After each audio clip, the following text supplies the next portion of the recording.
ለሰባተኛው ሀገራዊ ምርጫ የሀገር ሽማግሌዎችና የሃይማኖት አባቶች ምክክር። በቅርቡ በሚካሄደው ጠቅላላ ምርጫ በተሳካ ሁኔታ እንዲካሄድ የሃይማኖት አባቶችና የሀገር ሽማግሌዎች ትኩረት ሰጥተው ሊሰሩ ይገባል ተባለ። የደብረ ታቦር ከተማ አስተዳደር ብልጽግና ፓርቲ ቅርንጫፍ ጽሕፈት ቤት ኢትዮጵያ ወደ ተምሳሌት ሀገር በሚል መሪ ሀሳብ ከሃይማኖት አባቶችና ከሀገር ሽማግሌዎች ጋር የምክክር መድረክና የምርጫ ቅስቀሳ ፕሮግራም አካሂዷል። በመድረኩ ላይ የተሳተፉት የሃይማኖት አባቶችና የሀገር ሽማግሌዎችን በሰጡት ሀሳብ ብልጽግና ፓርቲ የሰራቸውን መልካም ስራዎች መኖራቸውን አንስተው ጥሩዎቹን ማስቀጠልና ክፍተቶችን ደግሞ ማስተካከል እንዳለበት ተናግረው ምርጫው ለሀገርና ለሕዝብ ወሳኝ ጉዳይ በመሆኑ መካሄድ አለበት ብለዋል። በክልላችንና በሀገራችን ሰላም እንዳይኖር የውስጥና የውጭ ጠላቶች እየሰሩ መሆናቸውንም ገልጸው በጋራ በመሆን እነዚህን የጥፋት ኃይሎች መመከት እንደሚገባ ተናግረው ሰላምን ለማምጣት ሁላችንም መስራት አለብን ብለዋል። ስሜ የኑስ የሸው ይባላል። ክፍለ ከተማ ቀበሌ 5 ነዋሪ ነኝ እና አሁን በዛሬው ዕለት በእውነት የተካሄደው ውይይት በጣም ጥሩ ነው። የሃይማኖት አባቶች መገኘት፣ ትላልቅ ሽማግሌዎች መገኘት ለወደፊት ሀገራችን በምን ላይ እንደምትቀጥል ትላልቆች የተገኙበት በእውነት ውጤት ይገኘዋል።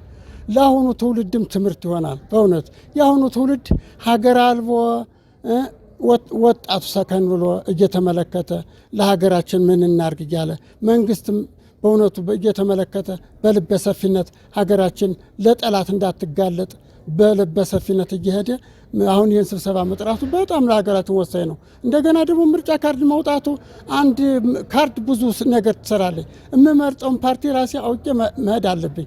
ካርድ አለማውጣት ችግር ነው። ካርድን ደግሞ አውጥቶ ሲያበቁ ሳይጠቀሙበት መቅረት ማለት ለአንዳንድ እንትኖች በእውነት ጥቅም አልባ ይሆናሉ እና በዚህ ላይ አትኩረት አድርጎ ምርጫው በሰላም እንዲካሄድ መሆን አለበት። ኢትዮጵያ ደግሞ ትልቅ ነበረች፣ ትልቅ ትሆናለች። የኔ አስተያየት ቁርጠኝነት ምን መሰለህ፣ አንደኛው የሃይማኖት አባቶች ብዙ ሚና ይጫወታሉ።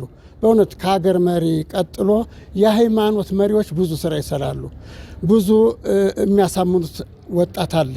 ሰከን በል ተመልከት፣ የሀገር ክንሰብ እያሉ የሚመክሩት ነገር አለ። ሽማግሌዎችም እንደዚያው ናቸው። ሽማግሌ ማለት እኮ ይገርማል፣ ባይማርም የተማረ ነው፣ ብዙ ነገር ያየ ነው። ያ ሽማግሌ ደግሞ ወጣቱን ይመክራል። የገንዛ ልጁን ደግሞ የፊት ታሪኳን ኢትዮጵያ እንዴት እንደነበረች በሴራ ነው አሁን ወደ ኋላ እየተጎተተች ያለችው፣ በግብፅ ሴራ። በእውነት እኔ ብዙ አውቃለሁ። በግብፅ በሊቢያ እንደገና ብዙ ነገር እየተደረገ ነው። ኢትዮጵያ ወደ ኋላ የባህር አልባ የቀረችው በ27 ዓመት ሴራ ነው። በእውነት በ83 ወዲህ ነው የኢትዮጵያ ታሪክ ትልቅ የነበረ ወደ ኋላ የተጎተተው እና ይህንን እያስተማረ ወጣቱ ሰከን ብሎ ሀገሩ እንዲያስብ ይመክራልኝ። የሃይማኖት አባቶችን በዚህ ላይ ብዙ ይሰራሉ። ይህንን ምለው ጋዜጠኞቻችንም ልትመሰገኑ ይገባል። በርቱልን። ልብሴ ነው መስል ገብርዬ ክፍለ ከተማ ቀበሌ 2። በመሰረቱ ይሄ የአካባቢው አመራርም ብስለት ነው ላለሁ። የሀገር ሽማግሌና የሃይማኖት አባቶች ራሱ እንደ መንግስት መሪ ናቸው። ተከታዮቻችን እናሳምናለን። ይህን ካልኩ በኋላ ያው ከዛሬም በፊት የምርጫውን ጉዳይ በመቀስቀስ በማስተባበር ነው የቆየሁት። በመሰረቱ መንግስትን ነው የምንመርጠው፣ አገራዊ መንግስት ነው የምንመርጠው። ይህን መንግስት ካልመረጥነ ግን ፈተና አለው። ካለንበት ችግር የባሰ ይገጥመናል። እንደ አገራዊ መንግስታችን እንመርጣለን። እኔም ይህን አሁን በቤተሰቤም ሆነ እያስተላለፍኩ ነው። እንደ ሀገር እንደ ኢትዮጵያ የአገራዊ መንግስት እንዲመረጥ እኔ ቀድሜ አስተያየትም እየሰጠሁ ነው። ቤተሰቤንም እያጠናከርኩ ነው። ድርሻቸው መሆን ያለበት ከቤት ከሰፈር እስከ አካባቢው ድረስ መልእክት ማስተላለፍ ነው። ቀድሞ መውጣት፣ መሪ ሆነው መውጣት፣ ለምርጫው ቀድሞ መሰለፍ፣ እንደገና ኋላ ሃይማኖት አባቶች፣ የአገር ሽማግሌዎች ከኋላ ተከታዮቻችን አገራዊ ምርጫው እንድንመርጥ ማስከተል።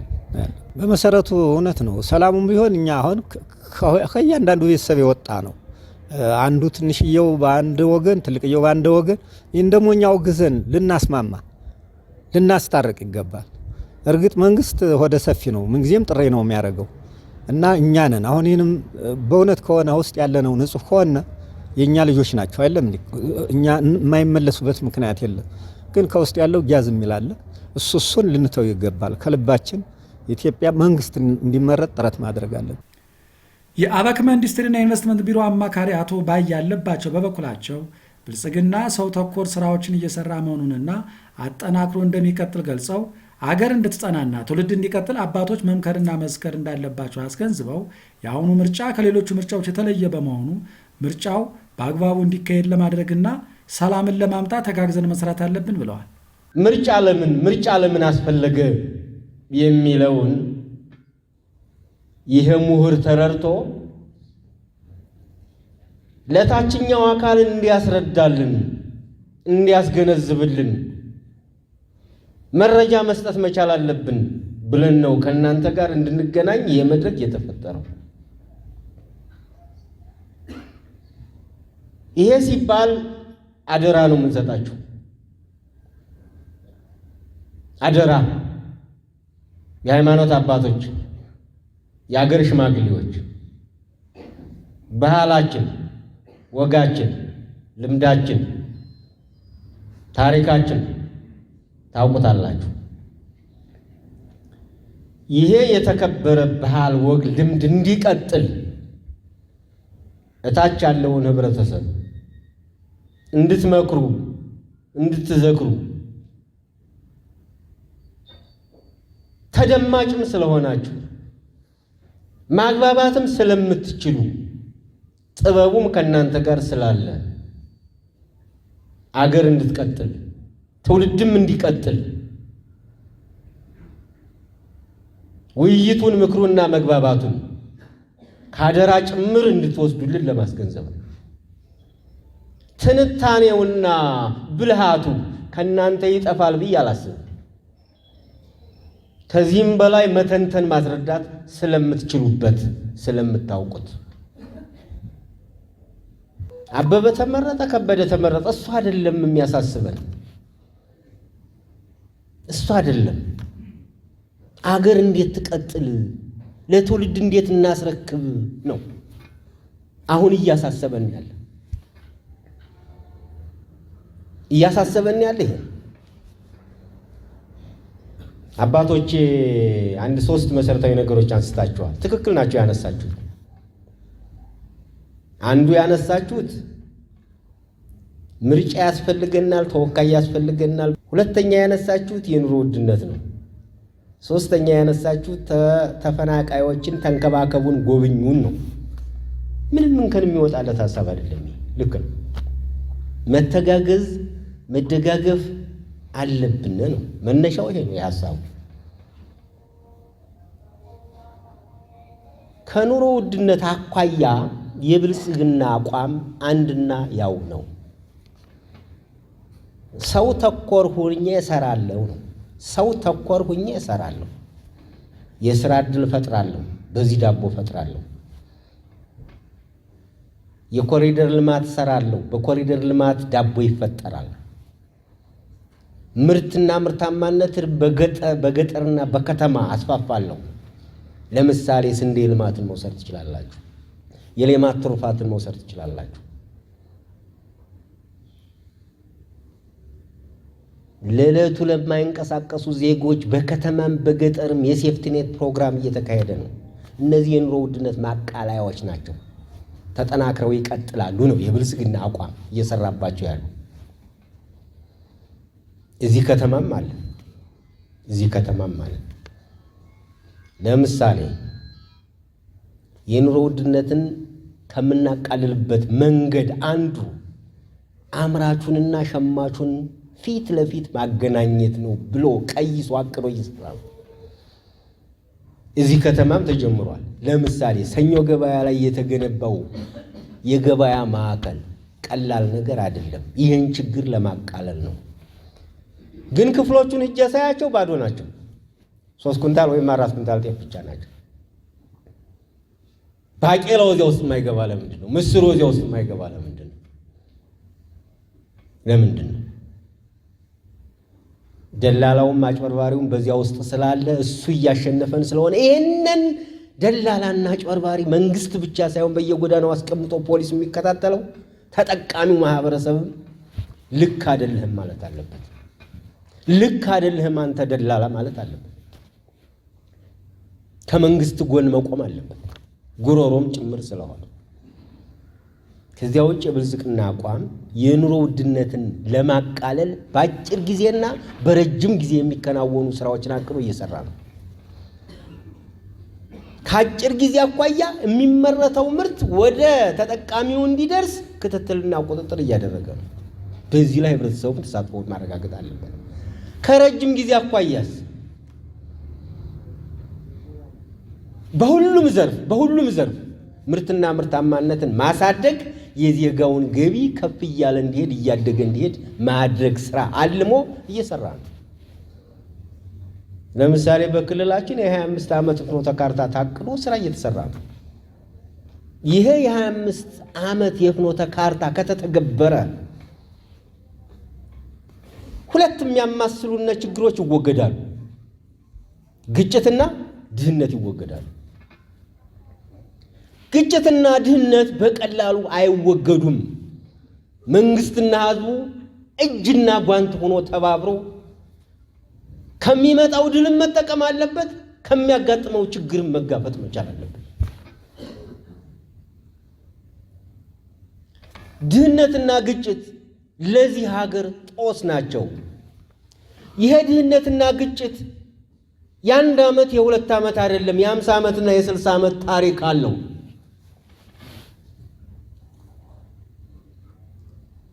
ስልጣን የሚያዘው በጉልበት ነው። ስልጣን የሚያዘው በጦርነት ነው።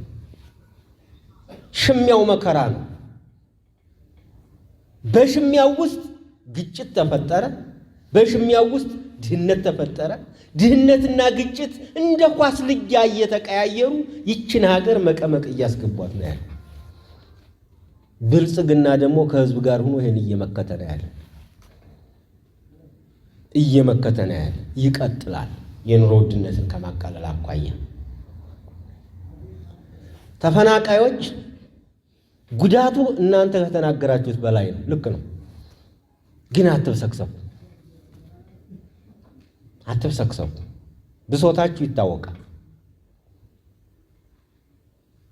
በተፈናቃይ ላይ የብልጽግና አቋም አንድና ያው ነው።